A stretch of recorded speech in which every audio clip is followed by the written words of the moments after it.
Hello, I'm Chad Hembry, and welcome to All About Berea. I have a very special guest here with me this evening, and this is Mr. Stephen Caudill. Glad you're on here, Steve. Glad to be here. Thank you for having me, Chad. We have Steve on here. He is actually running for Berea City Council, and I had invited several of the council members to come on the show if they wanted to. And he took me up on the offer, and we're going to let him talk a little bit about what his platform is and what he would like to do for Berea.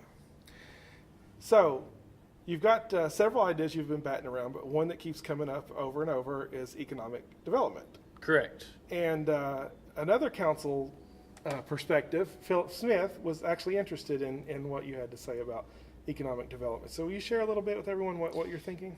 The main things that I want to focus on when it comes to economic development are we need to continue to work towards growing our industrial park. We've expanded our industrial park, and we've actually probably shrunk the number of businesses in that industrial park. So I really feel like as a council, as a city, we need to become more active in recruiting those businesses and being part of the conversation when it comes to bringing those businesses in. The second part is really small businesses.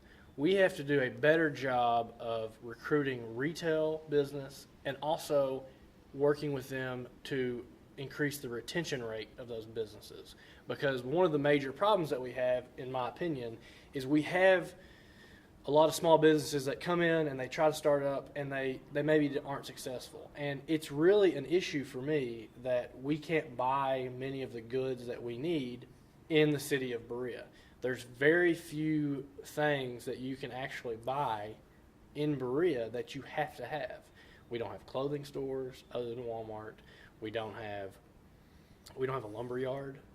That people talk about many of the issues that with housing and different things like that, and what they don't consider is driving to Richmond to buy lumber to build a house adds to the cost of that house. So there's a lot of things that we need to do in terms of small business, locally owned businesses, to make those prosperous in our community. And that's one of the biggest things for me about economic growth. Great. Well, I'm sitting here grinning, and I do agree with you 100%, okay? But what I'm grinning is that you come from a deep family history who actually sold some of the goods that are not available in this town anymore at one point, right? Yeah. Pennington Department Store was my grandfather's, and at the time, I think if you wanted to buy clothing, that's where you went. And so I do have a deep family history of small business in Berea. Pennington Insurance, Pennington Realty. Those are examples of locally owned businesses that really were a viable part of our economy.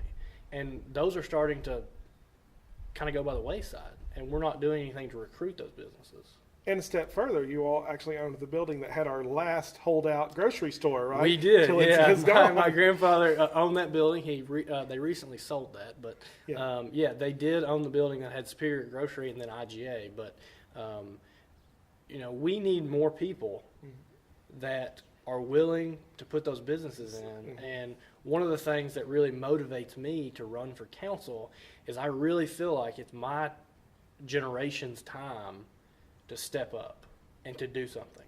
Now, traditionally, the council has not been directly involved in the city's affairs with economic development on that level. It's the mayor's kind of and it role is with his department. How would you think you could be more active than it has been? Well, one of the things that I would really love to see is the council taking an active role in that conversation. To me, if a business comes in, let's say a manufacturing business, just as an example, comes in and they want to talk to the city about what we can offer, I think that the council should be at the table. Whereas now they're not really even told. They're not really told. Okay. And I really think that as a council, we need to step up and say, we want to be a part of that group that says, we want you in Berea.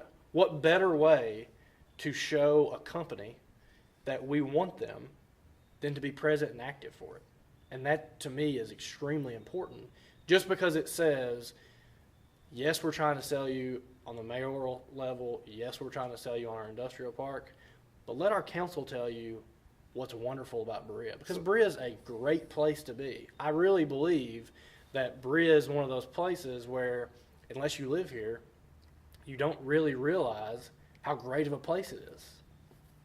Fantastic, and I like that idea. I like it a lot, and it would be great if we could work together on that level and let them know that legislative branch wants to participate. Yeah.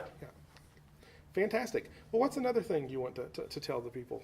One of the things that I'm really passionate about is continuing Berea as the legacy of having a family-friendly environment as a city, and that is multifaceted, but one of the things that I've always really loved about Berea is it's a great place to raise a family, and it's a great place to grow up.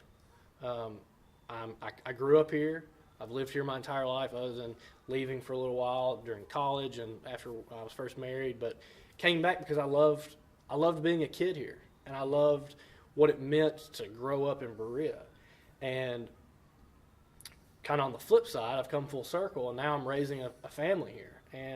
And I think that Berea is one of the few places that you can really still say it's a great place to raise a family. And if we don't do things to cultivate that and make decisions in the future that continue that legacy, then we're going to lose that, like many of the small towns across the state. And we have a lot of issues, a drug issue, poverty issues, that if we don't tackle and we don't look at, then we're going to lose that just like everybody else. One of the things I'd really love to see is working with the city police, the Madison County Sheriff, and the school systems, and saying, what can we do on an educational level to help young kids when it comes to drugs? I know that DARE was an unsuccessful program, statistically, on a nationwide level. But I know that having an officer come in and educate people is important. It was when I was a kid. You know, we knew Officer Eckler. We knew when he came in and talked to us, and we had a relationship with him. So on a small town level, I'm not so sure that there aren't programs that we could put in that involve our police force to teach kids why they should stay away from drugs. Maybe it's not saying just say no. You know, that clearly didn't work. But there are programs out there I think that we could do and implement. Maybe it's create our own program. We have up the road where I work, Eastern Kentucky University, we have one of the finest criminal justice programs in the world. And, you know, maybe it's going to them. Maybe it's saying, what can we do? What can we do as a city? What can we do as a police force to really combat the drug problem that we have? Because that's one of the things that if we don't get a handle on, it's really going to take over. And we have to be knowledgeable and make strategic decisions and not just letting other people handle it. Well, the heroin numbers are scary. It's frightening. It really is. And I think, in my opinion, on a city level, we haven't even seen.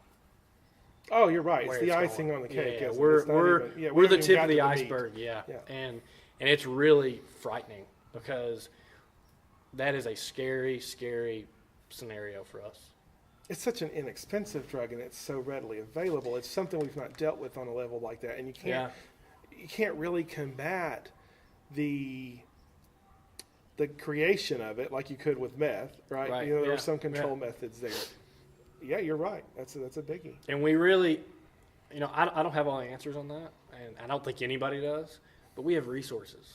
Mm-hmm. We have people that we can go to and work with to really to try to put something in place to solve that. All right. Is there anything else you'd like to share? Or is... Um, Those are two biggies. those are two biggies.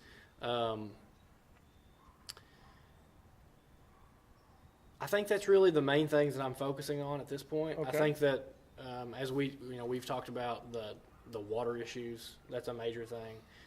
We have to continue to look at what we're going to do in the future to make sure that we do have enough water for everybody, because along with growth comes an issue with shortage sustainability and resources. And one thing I will say is that I am very, very, very committed to keeping Berea independent when it comes to that. because the water supply. One of the things that I always joke about is that Berea has the best water of any place I've ever been to.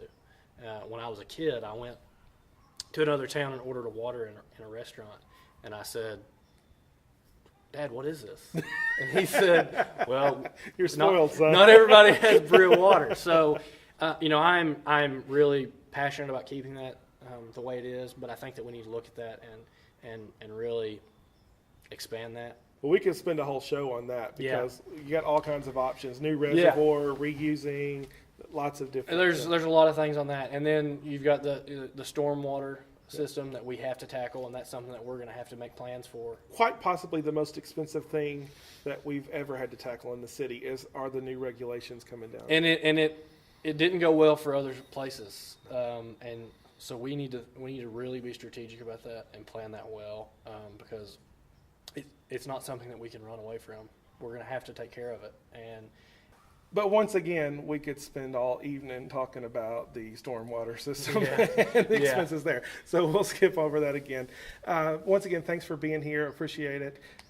Thank you for coming on here and telling our viewers about your stance on issues. And I wish you very good luck in the election. Well, thank you for having me. Really enjoyed it. I hope everybody gets out and vote, and I would appreciate anybody's support. All right, this is Stephen Caudill. You're watching All About Berea. We'll be back with another episode very soon.